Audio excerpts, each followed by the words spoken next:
इसकी एक बहुत महत्वपूर्ण कंसेप्ट है महाभारत में। मैं आपको वो छोटी सी कहानी बताता हूं तो आप उसका आनंद ले पाएंगे कि भारतीय परंपरा में कितनी शानदार बात कही गई है। महाभारत आप जानते हैं क्या होता है ना। तो महाभारत का युद्ध चल रहा है कुरुक्षेत्र में, और युद्ध काफी सघन बिंदु पे आ चुका है, खतरनाक बिंदु पे आ चुका है। कौरवों की सेना बहुत बड़ी है, पांडवों की सेना छोटी है। बस पांडवों के पास ये है कि कृष्ण साथ में है, और कृष्ण की जो कूटनीति है, वैसे भी लठैती काम नहीं आती है, कूटनीति बहुत बड़ी चीज है, लठैती की तुलना में उसकी वैल्यू ज्यादा होती है। कृष्ण कूटनीति के इतने पुरोधा हैं कि उनके सामने बड़े बड़े जो बलशाली लोग हैं चल नहीं पाते हैं। अब हो क्या रहा है? अच्छा, कृष्ण को शुरू से अंदाजा था कि कर्ण को संभालना आसान नहीं होने वाला है, बाकी सबको संभाल लेंगे, कर्ण नहीं संभलेगा।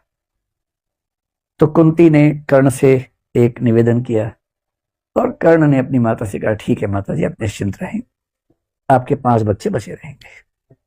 जिसमें निहित था कि मैं आपका एक बच्चा नहीं छोड़ूंगा, अर्जुन, बाकी सब छोड़ दूंगा। अब कुंती भी चिंतित है, क्योंकि वे बच्चे तो उसके हैं ना, बच्चे की चिंता किस मां को नहीं होगी। अब हो क्या रहा है युद्ध में? द्रोणाचार्य की मृत्यु हो चुकी है। अश्वत्थामा वाली कहानी आपने सुनी ही है।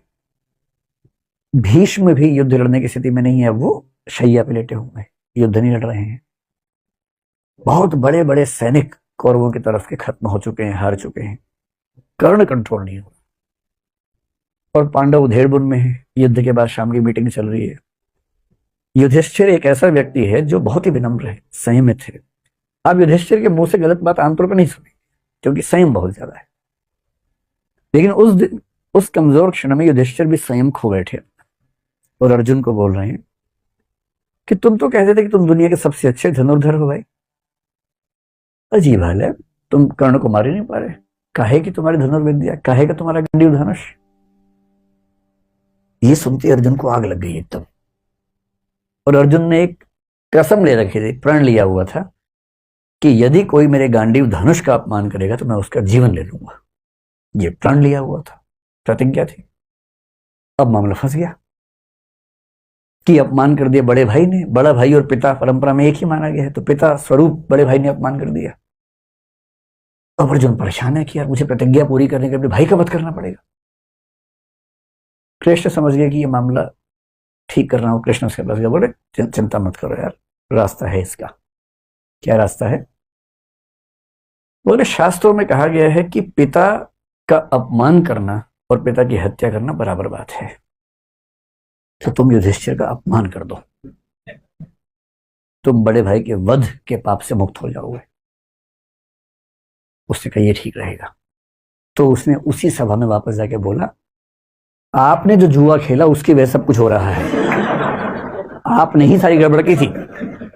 उस दिन आपने पत्नी को दांव पे लगा दिया, राज्य को दांव पे लगा दिया। आपकी वजह से वनवास हम सबको मिला, हम सबका जीना मुश्किल हुआ, ये आप जिम्मेदार हैं इसके। युधिष्ठिर अवाक देख रहे हैं कि ये क्या बोल रहा है भाई, कैसे बोल रहा है। फिर कृष्ण ने संकेत किया, हो गया बस पर्याप्त है। अब वापस आए। युधिष्ठिर तो चुप हो गए। उदार आदमी चुप हो जाता है, ऐसे क्या बोलेगा उसके बाद। अब अर्जुन को गिल्ट फीलिंग बड़ी खतरनाक है। कृष्ण के पास बैठ के बोल रहा है कि मैं ये झेल नहीं सकता।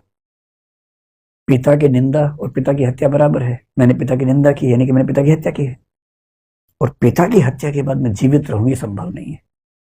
मैं तो खुद को खत्म करूंगा। सबने समझा है, पर वो अड़ गया ना, और फिर चिता तैयार कर ली गई उसके लिए। अब कृष्ण को लगा बताओ यार, एक सोल्यूशन निकाला है तो मामला दूसरा फंस गया। फिर कृष्ण ने मामला संभाला। कृष्ण तो मामला संभाल लेते हैं। कृष्ण बोले देखो, शास्त्रों में एक बात और कही गई है। तो अर्जुन तो तैयार था एकदम। तो उसने कहा क्या कहा गया है? कृष्ण ने कहा आत्म प्रशंसा और आत्महत्या बराबर है, इसलिए अपनी तारीफ कर लो, आत्महत्या हो जाएगी। अब ये कहानी कितनी सही है कितनी गलत है मुझे नहीं पता, क्योंकि मैंने तो इंटरनेट से कहीं ढूंढी तो पढ़ी है पूरी कहानी। पर एक रोचक बात है, आत्म प्रशंसा को, नार्सिसिज्म को आत्महत्या माना गया है।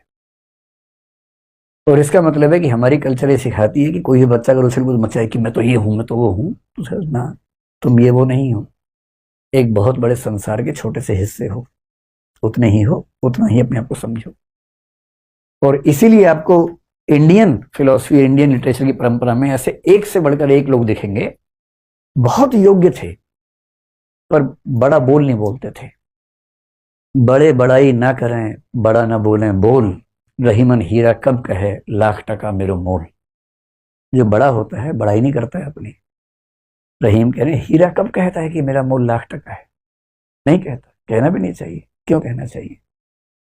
तो रहीम की ये लाइन नर्सिसिज्म के खिलाफ ही तो है।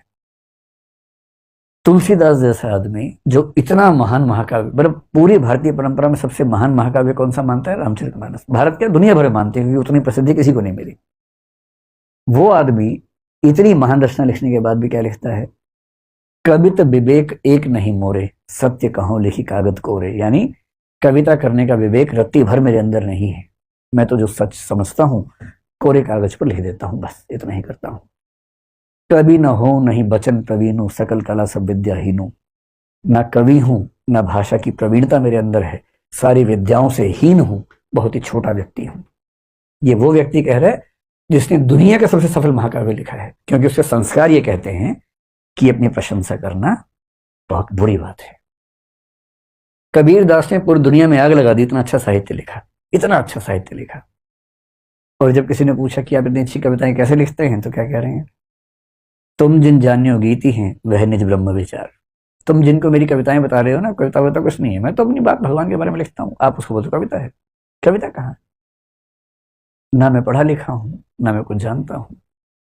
मतलब कबीर कह रहे हैं कि मैं पढ़ा लिखा नहीं हूं, जबकि उनका साहित्य पढ़ के लोग पीएचडी कर करके खत्म हो गए हैं, पर वो कह रहे हैं कि मैं तो पढ़ा लिखा नहीं। बड़प्पन की पहचान होती है अपने बारे में कुछ ना कहना, और ये बात भारतीय परंपरा में एक नहीं, दो नहीं, हजारों बार कही गई है।